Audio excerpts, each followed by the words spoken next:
ఇదే తీర్మానాన్ని మిత్రులు అచ్చంపేట ఎమ్మెల్యే గౌరవనీయులు గువ్వల బాలరాజు గారు బలపరుస్తారు. జై తెలంగాణ, వర్ధిల్లాలి కేసీఆర్ గారి నాయకత్వం. కేసీఆర్ జీ సంఘర్ష్ కరో, కేసీఆర్ జీ సంఘర్ష్ కరో. సబ్జెక్ట్ టైం అయిపోతా ఉంది. చాలా గర్వంగా ఉంది.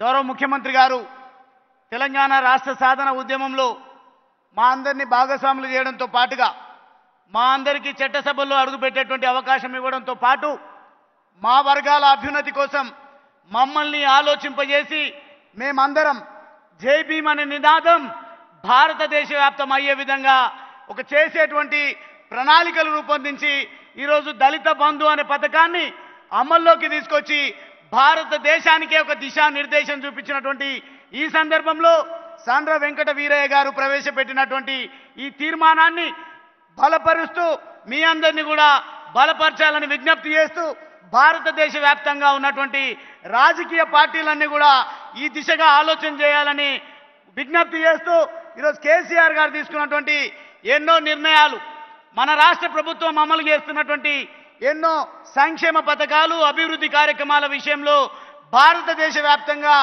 అద్భుతమైన చర్చ జరుగుతూ ఉంది. కాబట్టి ఈరోజు మోడీ గారు అదేవిధంగా భారతీయ జనతా పార్టీ ప్రభుత్వం ఏదైతే ఉందో మనల్ని భయభ్రాంతులకు గురి చేసే విధంగా వారి ఆధీనంలో ఉన్నటువంటి వ్యవస్థలన్నింటినీ కూడా ఇష్టానుసారంగా వాడుకుంటూ సిబిఐ దాడులంటూ అదేవిధంగా వారికి ఉన్నటువంటి హక్కులను, వాళ్ళకు ఉన్నటువంటి అధికారాలను విచ్చలవిడిగా స్వార్థం కోసం వాడుకుంటూ ఈడీ దాడులని భయపెడతా ఉన్నారు. బిడ్డ, బీజేపీ ప్రభుత్వమా, నీకు హెచ్చరిక చేస్తా ఉన్నాం.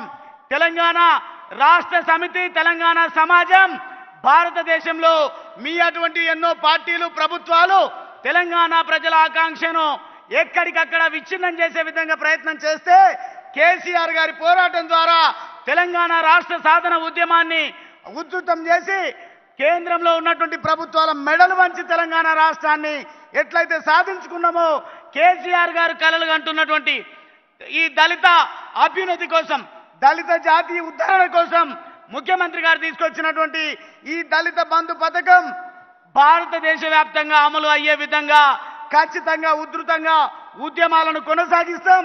మొన్న రైతుల పక్షాన చేసినటువంటి ధర్నా ఏదైతే ఉందో, తెలంగాణలో పండించినటువంటి ధాన్యాన్ని కొనుగోలు చేయమని ఉద్యమం చేస్తే, ధర్నా చేస్తే ఏం బీకిండ్రు అని మాట్లాడినరు. ఆ రోజు బిడ్డ మా గుండెల్లో ఉంది, మా మనసులో నాటుకున్నది, మీరు ఏం బీక్తారో పీకండి, కానీ మొదటగా తెలంగాణ సమాజం ఏదైతే ఒక గొప్ప అనివార్యత నెలకొల్పి తెలంగాణలో దళిత బంధు పథకాన్ని ఏదైతే అమలు చేస్తూ ఉందో, భారతదేశం ఎట్లా అమలు చేయదో అమలు చేసే విధంగా భారతదేశ వ్యాప్తంగా ఉన్నటువంటి దళితుల పట్ల ముఖ్యమంత్రి గారికి ఏదైతే ఆ భావన ఉందో, ఆ భావం కలిగినటువంటి ప్రతి రాజకీయ పార్టీని, ప్రతి నాయకుడిని, ప్రతి ఒక్కరిని కూడా సంప్రదిస్తాం.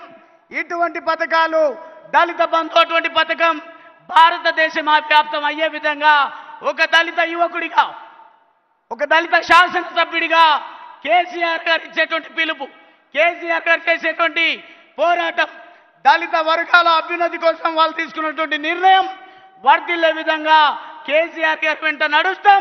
కేసీఆర్ గారి ద్వారానే ఈరోజు జై భీమ్ అనే నినాదం భారత వ్యాప్తంగా వినిపిస్తూ ఉంది, దేశవ్యాప్తంగా వినిపిస్తూ ఉంది. కేసీఆర్ గారి ద్వారానే భారత రాజ్యాంగంలో ఉన్నటువంటి చట్టాలను మేము అవగతం చేసుకుంటా ఉన్నాం. భారత రాజ్యాంగంలో ఉన్నటువంటి ఆర్టికల్ 3ని ఆసరాగా చేసుకొని మేము తెలంగాణ రాష్ట్రాన్ని సాధించినాం. ఈరోజు మోడీ రాజ్యాంగమా, బాబాసాహెబ్ అంబేద్కర్ రాజ్యాంగమా అని కేసీఆర్ గారు ఒక ప్రశ్న లేవనెత్తితే దానికి సమాధానం చెప్పకుండా భారత రాజ్యాంగాన్ని ఎవరో అవమానపరిచిండ్రు అన్నట్టుగా దళిత జాతిని, బాబాసాహెబ్ అంబేద్కర్ విధానాలను గౌరవించేటువంటి వాళ్ళను తప్పుతో పట్టించే విధంగా మీరేదైతే చర్చ లేవనెత్తిండ్రో ఆ చర్చ ద్వారానే మీరు, మీ పార్టీలు దళిత వ్యతిరేకులని నిరూపితం చేస్తాం. అంతిమంగా దళిత జాతి ఉద్ధరణ కేవలం దళితుల కోసమే కాదు, గ్రామీణ ఆర్థిక వ్యవస్థ, రాష్ట్ర ఆర్థిక వ్యవస్థ, భారతదేశ ఆర్థిక వ్యవస్థను బలోపేతం చేయడం కోసం దళిత బంధు పథకము ఉపయోగపడ్డది అని చర్చించుకునే విధంగా చరిత్ర సృష్టిస్తామని ఈ సందర్భంగా తెలియజేస్తూ ముఖ్యమంత్రి గారు తీసుకున్నటువంటి ఈ నిర్ణయం వల్ల మా అందరి ధైర్యం పెరిగింది, మా ఆత్మగౌరవం అంతకంటే గొప్పగా పెరుగుతుంది అనే విశ్వాసాన్ని ప్రకటిస్తూ మీరు తీసుకున్నటువంటి నిర్ణయం వల్ల 100% ప్రపంచంతో పోటీ పడే విధంగా మేమందరం కూడా ఈ దళిత బంధు పథకం గతంలో ఎస్సీ కార్పొరేషన్ లాగా కాదు. కిరాణా షాప్ ఉంటే షాపు దగ్గర ఫోటోలు దిగి లబ్ధిదారుడు షాపోడికింత దళారికింత అధికారికింత అన్నట్టు కాకుండా పటిష్టంగా ఈ దళిత బంధు పథకాన్ని అమలు చేస్తాం.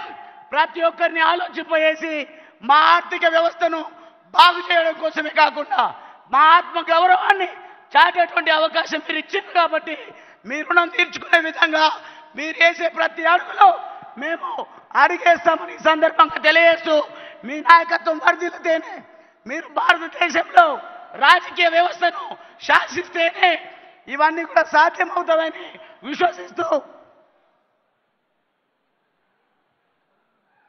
విశ్వసిస్తూ మీ వెంబడి నడవడానికి మా వర్గము మన రాష్ట్రమే కాదు భారతదేశం అంతా కూడా వేచి చూస్తూ ఉంది.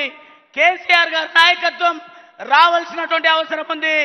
సెక్యులరిజాన్ని కాపాడుకునే శక్తి భారతదేశ వ్యాప్తంగా ఉన్నటువంటి నాయకులలో కేసీఆర్ గారికి ఉంది అని విశ్వసిస్తుంది. కాబట్టి కేసీఆర్ జీ సంఘర్ష్ కరో హమ్ ఆప్కే సాథ్ అనే నినాదం ఈరోజు ప్రపంచవ్యాప్తం అవుతా ఉంది, దేశవ్యాప్తం అవుతా ఉందనే విషయాన్ని తెలియజేస్తూ ఈ గొప్ప అవకాశం, ఈ అద్భుతమైనటువంటి పథకం బలపరిచేటువంటి అవకాశం ఇచ్చినటువంటి పార్టీ అధ్యక్షుల వారికి, రాష్ట్ర ముఖ్యమంత్రి గారికి, దళితుల ఆరాధ్య దైవమైనటువంటి కేసీఆర్ గారికి ప్రత్యేకమైన ధన్యవాదాలు తెలియజేస్తూ సెలవు తీసుకుంటా ఉన్నాం.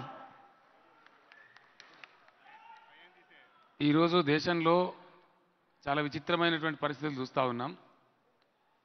రాష్ట్రాల యొక్క అధికారాలు కబలించడమే కాకుండా రాష్ట్రాల ఆర్థిక పరిస్థితిని దెబ్బతీసే ప్రయత్నాలు ఏ విధంగా జరుగుతున్నాయో ఆర్థిక మంత్రి హరీష్ రావు గారి స్పీచ్లో సంఖ్యలతో సహా చెప్పారు. ట్యాక్సులను సెస్ల రూపంలో మార్చి ఎంత దారుణంగా ప్రవర్తిస్తుందో చూస్తూ ఉన్నాం. అట్లాగే సమాఖ్య విలువలు పూర్తిగా కాలరాస్తూ రాష్ట్రాల మీద పెత్తనం చేస్తూ ఉన్నారు. అటువంటి విధానాలను మన గౌరవ పార్లమెంట్ సభ్యులందరూ కూడా లోక్సభలో ముక్తకంఠంతో ఖండిస్తూ ఉన్నారు.